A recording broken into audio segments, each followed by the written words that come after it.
Enzyme হাসি নিয়ন্ত্রণে ব্যর্থ হয়ে এক হাতে মুখ ঢেকে কেসে উঠল। প্রীতি তখনও দাঁতে দাঁত আটকে তাকিয়ে আছে, আসা যাবেই না। মেয়ে দুটো তড়িঘড়ি করে মাথা নাড়িয়ে বলল, না না আপু, টিকটকার কেন হতে যাবে, সে এমনিতেই কিছুটা জনপ্রিয়। যা, জনপ্রিয়? অথচ আমি এই নাম জিন্দিগিতে প্রথমবার শুনলাম। হ্যাঁ গো, আমি কি অন্য গ্রহে থাকি নাকি? প্রজ্ঞার কথা শুনে এনজাম চোখ গরম দিল একবার। অথচ মেয়ে দুটো যেন বুঝলই না তাদের কিভাবে অপমান করা হচ্ছে। তারা পুনরায় হাসি মুখে বলল, আপু শুনেছেন হয়তো, আপনার মনে নেই। তা সে কোন ক্ষেত্রে জনপ্রিয় সেটা তো বলুন। মেয়ে দুটো মুচকি হেসে জানায়, একটি ফেসবুক গ্রুপের অ্যাডমিন। নতুন উদ্যোক্তাদের জন্য অনেক সহযোগিতা হয় সেই গ্রুপ থেকে। হাঁ করে একে অপরের দিকে চাইল তিনজন। এনজাম ভ্রুদয় এক করে জানতে চাইল, কেমন গ্রুপ, নাম কি? পাশে থাকলে পাশে পাবেন, বেইমান গ্রহণযোগ্য নয়। উৎসাহী মুখখানা ভোতা হয়ে আসে এনজামের। প্রজ্ঞা প্রীতি চোখ পিটপিট করে চায়। তবে কয়েক সেকেন্ড যেতেই মেয়ে দুটো হো হো করে হাসতে শুরু করে। প্রজ্ঞা প্রীতি এনজাম অবাক হয়ে তাকাতেই হাসি থামিয়ে বলে একজন, সরি আপু, সরি ভাইয়া, আসলে একটা ছোট্ট প্র্যাঙ্ক ছিল। ওই যে দেখুন আমাদের ক্যামেরাম্যান, ওরই চ্যানেল। টুকটাক ফানি ভিডিও বানিয়ে থাকি আমরা, আপনাদের কি বিরক্ত করলাম? তাদের কথা শুনে বিস্ময়তা ছেড়ে হেসে ফেলল সকলে। প্রীতি প্রণয়কে ঠিকঠাকভাবে কোলে তুলে বলল, আর একটু হলে ফিট খেতাম এখানেই, ভাগ্যিস শেষ করলেন। রিয়েলি সরি আপু। আরে না না, সরি বলার কি আছে, আমরা তো বরং মজাই পেলাম। মেয়ে দুটো খুশি হয়ে যায়, উৎসাহী কণ্ঠে বলে, আপনাদের কোনো আপত্তি না থাকলে আমরা কি ভিডিওটা চ্যানেলে দিতে পারি? যদি আপনারা না চান তাহলে সমস্যা নেই। প্রজ্ঞা এবারে মুচকি হেসে শুধায়, তেমন কোনো সমস্যা নেই, চাইলে আপনি দিতেই পারেন। মেয়ে দুটো হাসি মুখে বিদায় নেয় তাদের নিকট হতে। প্রণয় দু হাতে প্রীতির গলা জড়িয়ে ধরে কাঁধে মুখ লুকিয়ে বলে, খাম্মি বাসায় চলো, আমরা ক্লে দিয়ে সুন্দর সুন্দর জিনিস বানাবো। প্রীতি ঠোঁট উল্টে শুধায়, আমার পরাণ বলেছে বলে কথা, আমি কি না গিয়ে পারি? কিন্তু কি করব সোনা, এত ব্যস্ত আমি, দেখা যাবে তোকে সময় দিতে পারছি না, তখন আরো মন খারাপ হবে না বলো? তার চেয়ে বরং আমি একটু ফ্রি হয়েই একদিনের জন্য চলে আসব। ততদিন মামা বাবাকে বলবে, ওরা তোমাকে অনেক কিছু বানিয়ে দেবে, কেমন? প্রণয় ঠোঁট চেপে ফুঁসল কিছুক্ষণ, মুখ তুলে অভিযোগ জানালো, মাম্মা বাবা তো শুধু ঝগড়াই করে, আমার সাথে খেলেই না, খেলতে বললে বললে এখন না পরে, তারপর আর খেলেই না। প্রীতি ভ্রু কুঁচকে ক্ষুব্ধ দৃষ্টিতে তাকায় দুজনের পানে। থতমত খেয়ে চোখ নামিয়ে নেয় প্রজ্ঞা। এনজাম সরু চোখে তাকিয়ে নিজের সাফাই গিয়ে বলে, এটা কেমন কথা বাবা, আমি তো ব্যস্ত থাকি, তোমার জন্য যে খেলনা, গাড়ি, চকলেট নিয়ে আসি সেগুলো তোমার মাম্মাই তো আলসেমি করে, আমি না। প্রজ্ঞা ক্ষেপে উঠে বলে, আমি কি সারাদিন শুয়ে বসে থাকি? এমনভাবে বলছো যেন বাসার সব কাজ তুমি করে দাও। কি এমন কাজ করো যা রাধো তা তো মুখে তোলা খুব একটা সুখকর হয় না। মাংসের বদলে মনে হয় কার্বন ফাইবার খাচ্ছি। তুমি রেঁধে খাও না ভাই, দেখি কত সুস্বাদু খাবার রান্না করো। নিজে যে রান্নার ভয় অর্ধেক জীবন মাইকেল ফলশোধন খান হয়ে কাটিয়েছ সেটা এখন বলি। প্রীতি চোখ খিচে চেঁচিয়ে উঠল, আরেকটা কথা বললে তোদের ধাক্কা দিয়ে এই নদীতে ফেলবো আমি, একদম চুপ। সাথে সাথে এনজাম প্রজ্ঞা দুজনেই থেমে যায়। প্রণয় খুশি হয়ে একগাল হেসে বলে, খাম্মি বকেছে, ইয়ে, আরো বকা দাও খাম্মি। প্রীতি দীর্ঘশ্বাস ছেড়ে বলে, লজ্জা শরম কি একটুও নেই তোদের? এইটুকু ছেলে অবধি বলছে মামা বাবা খালি ঝগড়া করে, সিরিয়াসলি?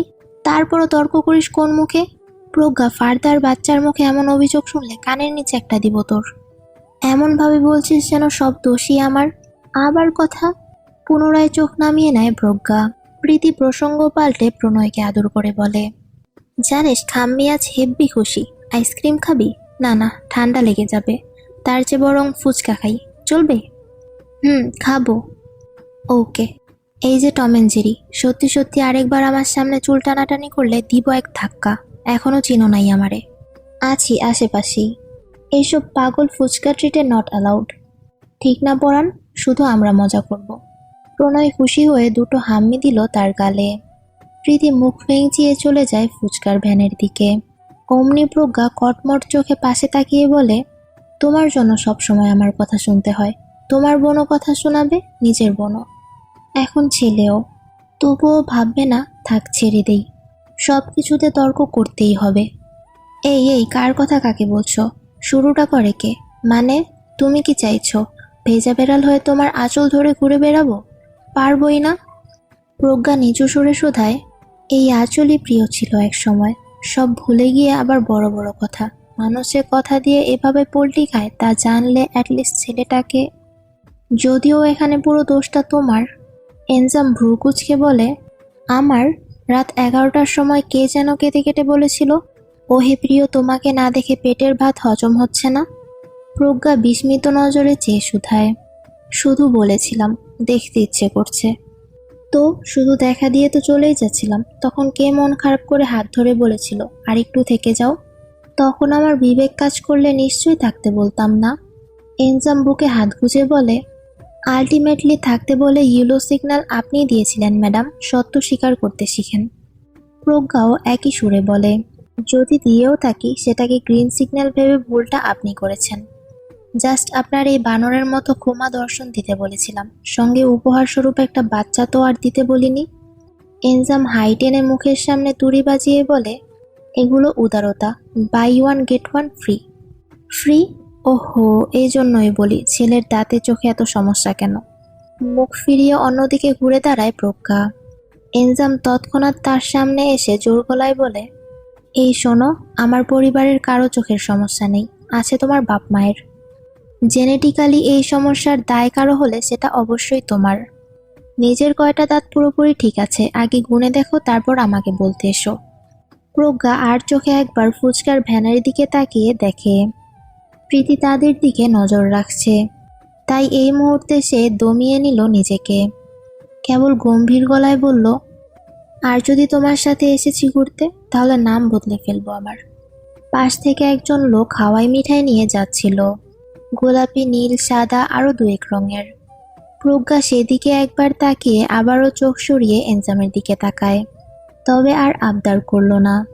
নিজে থেকে গিয়ে 2টো হাওয়াই মিঠাই কিনলো। প্রীতি প্রণয় যেখানে বসে ফুচকা খাচ্ছিল তার অপর পাশে একটা বেঞ্চে বসে গোমরা মুখে হাওয়াই মিঠাই খেতে আরম্ভ করলো। তাকে দেখে গম্ভীর্যতা দূরে ঠেলে মুচকি হাসে এনজাম। মানে জীবনে যাই হয়ে যাক, চোখের সামনে হাওয়াই মিঠাই এলে তা কিনতেই হবে। এটা তার ছোটবেলার অভ্যাস। বিয়ের আগে প্রজ্ঞার এত হাওয়াই মিঠাই খাওয়া দেখে এনজাম হেসে বলেছিল, এত হাওয়াই মিঠাই খাও কেন?